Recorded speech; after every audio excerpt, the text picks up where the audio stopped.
Have you found any excuse this week to analyze film of the butt fumble? Yeah, I don't think we did that. Great question.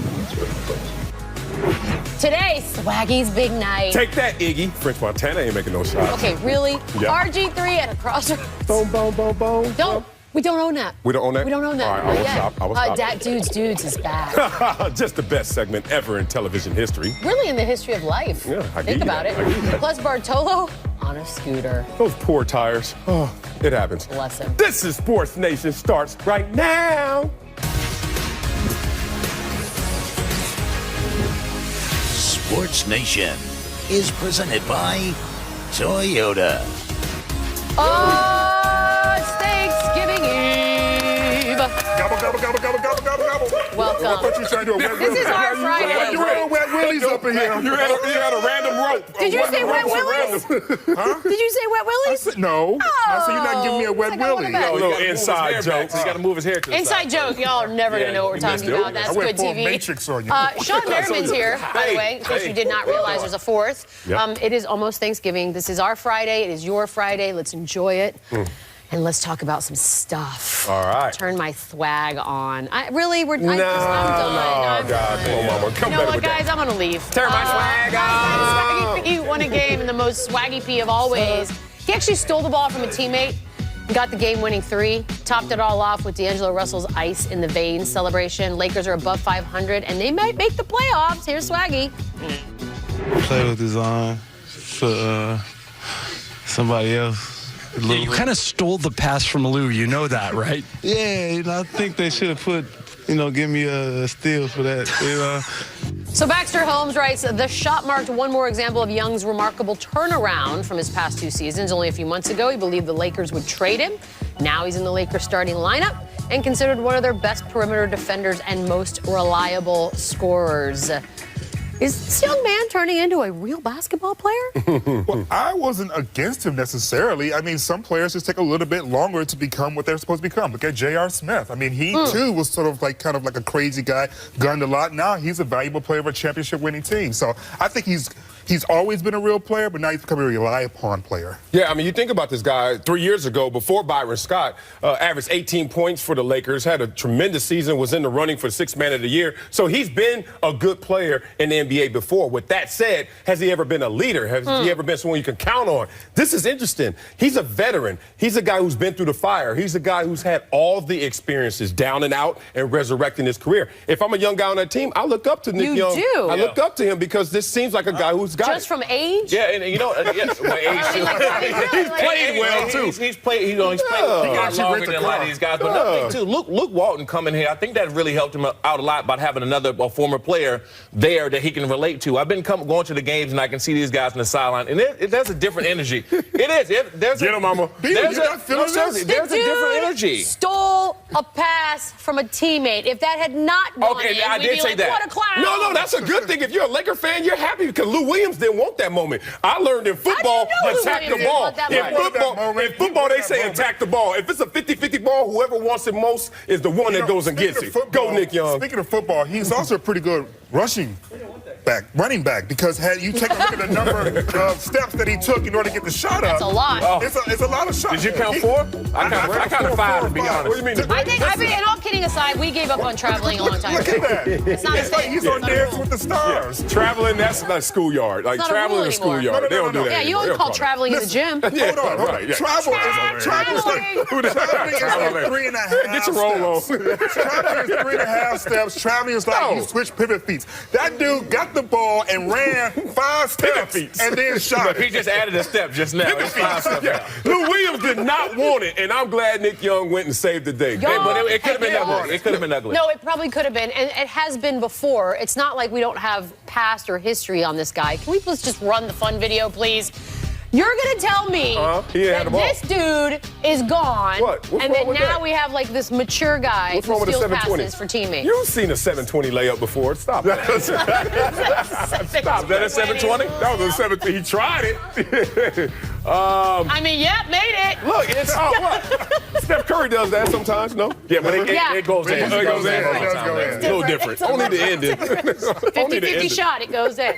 Let's talk football. After missing much of the season with a fractured bone in his shoulder, the oft-injured Robert Griffin III returned to practice today with the Browns. Now, there is a chance he could play again this year. I do want to remind everyone, this is a dude who gets hurt a lot, and the Browns haven't done a really good job of protecting their quarterbacks. That's fair. I'm not ripping anybody. This is true. What? Okay. Huh? Is there a rush? Is there anything for him to get back on that field this season? That's the point. Well, for me, it's just a rush for confidence. It's not a rush for your job security because, Gus, your coach has not won a ball game. So if anybody has to go in this situation, you'll look at Hugh Jackson before you look at a quarterback who got hurt in the first game. So, RG3, you're safe with your job, but go out there and get some confidence in the latter part of the season. Being a former player, I will always say that former players should protect themselves. They're not going to the playoffs. They got no way of winning anything. Their season is over. And I would go and tell a teammate, hey, you might want to think about rushing back.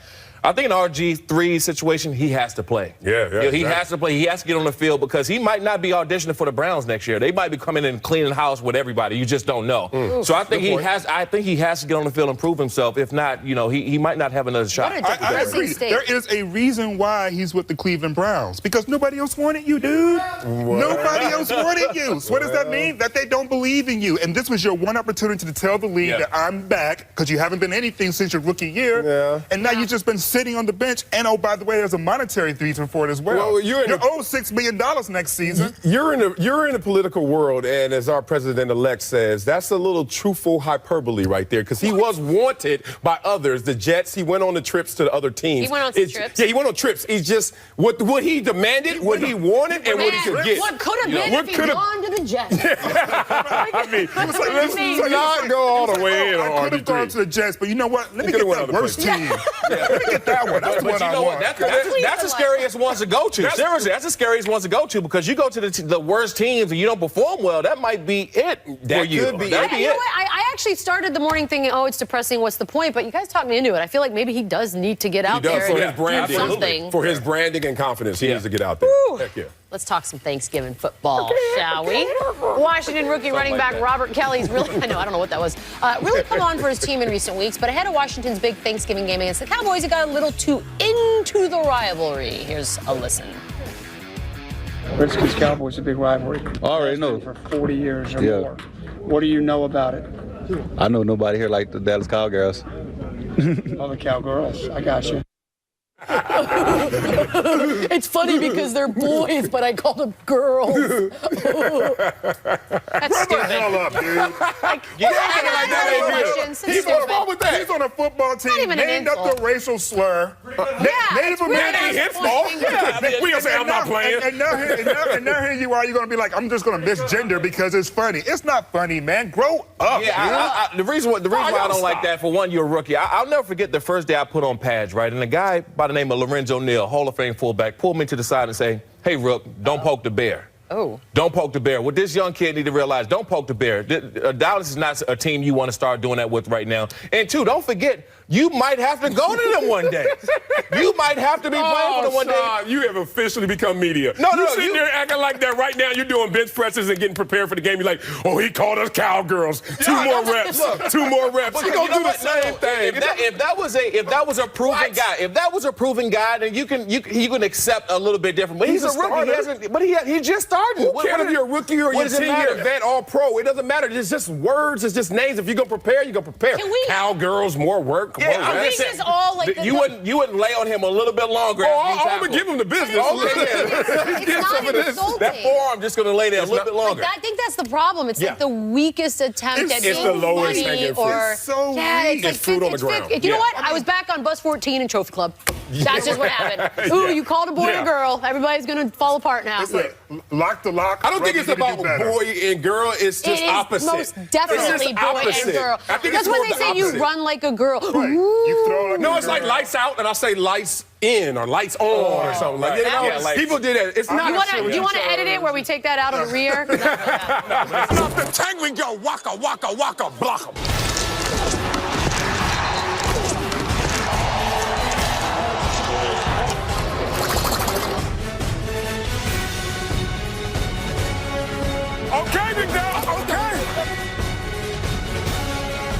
baby. It's time for Dat Dude's Dudes. Here's Michelle Beadle and Dat Dude. What a way to go into the holiday weekend with some Dat Dudes. For those of you, and let's be honest, who doesn't know what this is by now, but could you remind them? Yeah, Dat Dudes are the unheralded, the ones who really make the highlights, not the one that they show on the highlight reel, but the one who did the dirty work. And it's a guy that usually doesn't have a name, but this week's going to be a little different, an exception. We got a rich guy in here today. What a big name. But let's start off with our honorable mention dude, who is Alex Okafor of the Arizona Cardinals. He went to the lost and found. We're going to see Alex Okafor on the defensive line. As you can see him lined up. What happens here? Alex Okafor comes around on the loop and gets the sack. Now, this is beautiful. Watch the technique that he shows on this play. The first thing is he comes off the line of scrimmage and he misses pinning the inside shoulder. Now, that's a bad thing, except lost and found. I found the armpit and the chest. So now he gets to that position. Look at that puppet he turns him into, because he has him up in the air, puts him on the dance floor, and puts him in the worst position on the football field. An offensive tackle staring at his quarterback. So now they take a little dance to the quarterback, and you can see my man Alex Okafor going in for the sack. Tremendous play. Tremendous play. We are always taught, pin that shoulder. But he got the armpit and he got the chest, and then offensive tackle had to react, got caught up in the air. Play over, brother. Really weird. Third place, who you got? Third place goes to Jonathan Kongbo. Ooh. University of Tennessee. Let's go to the collegiate level. You didn't fool me. That's right. This dude goes to class, as you can see. Now he comes in the sack. Oh, no! Wow. It was going to be a sack. He thought and said it. I'm going to take a pick six interception. Let me tell you why he didn't get fooled. He comes off the line of scrimmage, and in his mind, he's thinking, scan the field, beat the double team, I'll get to the quarterback. That's all you have to do, right? So he's in that moment thinking, I'm going to split this double team and get to that quarterback. So I start to part the sea, and this is starting to look a little too easy. And now we're coached on the defensive line. Once that happens, put your foot in the ground, brakes, stop right there. Something's going on right behind you. And he knows it, he smells it, he takes it, and he goes to the house with that. A tremendous play, not only of the athleticism show, but the cerebral capacity to know in that moment they're trying to fool you, and it's not going to work. Some look easier than others. That one looked pretty easy. It looked easy, except he had to go to the classroom to make that play. That wasn't about physical brawn. That was about upstairs right there. All right, silver medalist. Second place goes to Mike Daniels of the Green Bay Packers. Now, you talk about Portly? We got one right here. How dare you. Now we're going to see Mike Daniels lined up, the left defensive tackle position. Mike Daniels gets off the ball. Look at that steer right there. And a tackle for loss. Now, a flat back is a flat line, and we're going to see why on this play. Now, typically, guys get off the ball, they shoot their arms like this because it's easier and it's actually less painful. That's one way to coach it, but not He's going back to the old school where you butt and bench. Look at that head. The head gets in there first, and then you use your arms to bench press them. And what does that do? That shocks the offensive lineman and gives them a flat back. In that position, that offensive lineman is in trouble. Now you use your arms to bench press them, so you got the butt and the bench. Steer them, and then you get the tackle for the loss. Tremendous play right there from my man Mike Daniels. Some big dudes. That was a battle right there. Oh, yeah. All right, this week's winner. This week's winner is a big timer. I must admit it. Full disclaimer, but hey, he deserves it. It's my man Olivier Vernon of the New York Football Giants. Finding your pot of gold. And I'm not talking about that big contract he signed in the offseason either. I'm talking about on this play right here, lined up at right defensive end, coming around the corner. Amazing technique for the sack. Now, look how this goes down. This is a read step. It's play action pass. So he's playing the run first. So as he gets off the line of scrimmage, not an explosive step. He's doing a gather step just to do it. And all of a sudden he realizes pass, pass, pass. Flips those hips. Amazing flip of the hips. And then once he realizes pass, he grabs for the cloth. And he finds the cloth. He finds a pot of gold. You never see this in the NFL. You see it in college, but not the NFL. I'll explain it later. So he turns his hips, he grabs the jersey, and next thing you know, offensive lineman, you're done. And Jay Cutler, you're done as well. Amazing arm over swim move that you rarely see at the NFL level. And as if getting that big deal wasn't, We have swag! Olivier Vernon, you just got yourself one of these brand new hot off the press t-shirts. That's right. What are we going to do? Send it to him or is it to come get it? We're going to send it to him so he can add it to the him. $100 million he got this offseason. I mean, I feel like this will rank high up there. It will. So we got all that going on, but let me explain to you what was amazing about that play and why I made an exception for him. Let's look at this right here. We got my man Mike Daniels of the Green Bay Packers. Look at this jersey. Perfect jersey. You understand what I'm talking about? No, you don't. This is perfect because it's double-side tape on his jersey. Come on out here, Tucker. Oh, no. Oh, never mind, Tucker. You know who I want? Sean Merriman out here. Tucker. That's right, a real NFL player. A good face. Now, I'm going to demonstrate to you what is going on here. We pay an equipment manager big money to double-side tape our shoulder pads, and then he has to put perfectly our jersey on those shoulder pads. So at the NFL level, it's impossible to grab jersey. But you saw Olivier Vernon find a guy who obviously is cheap and didn't pay his equipment manager, found some jersey and was able to do an arm over swim move.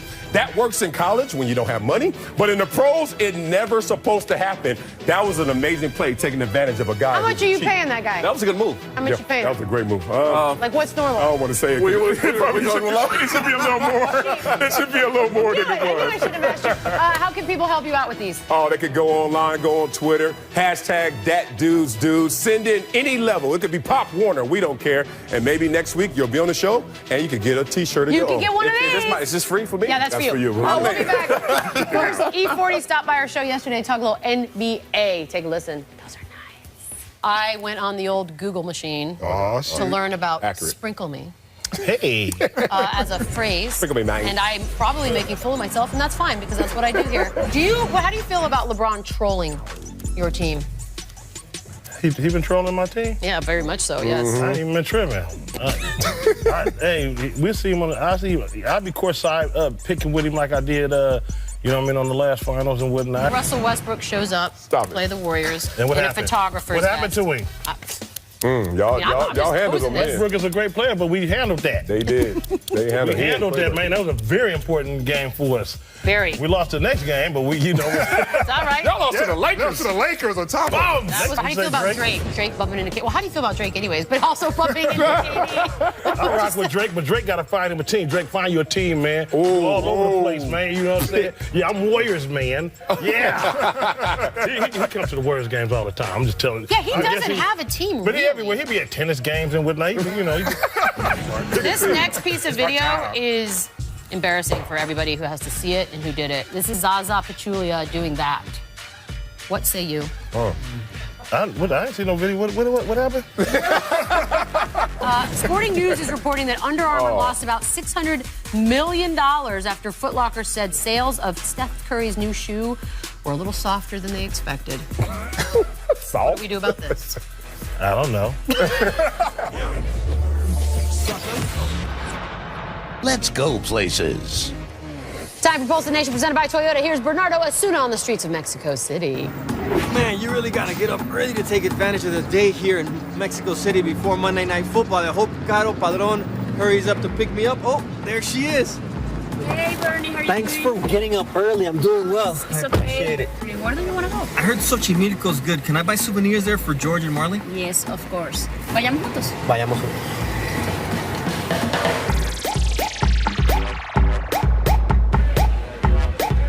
Bernie, this is the Xochimilco market. Can I try? You have to try something spicy.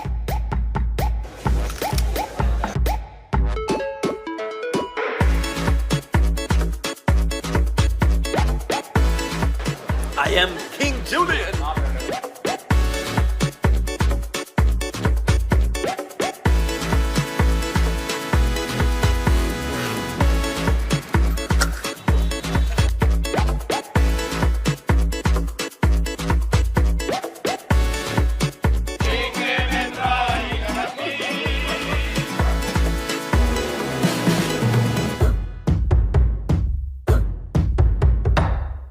I really want to thank you for taking me on this wonderful tour. Don't move, because I still have to get the souvenirs that I bought for George and for Marley and for Chad. He's going to love what you chose for him. Oh, say hi to Chad and the guys. I'll definitely do that.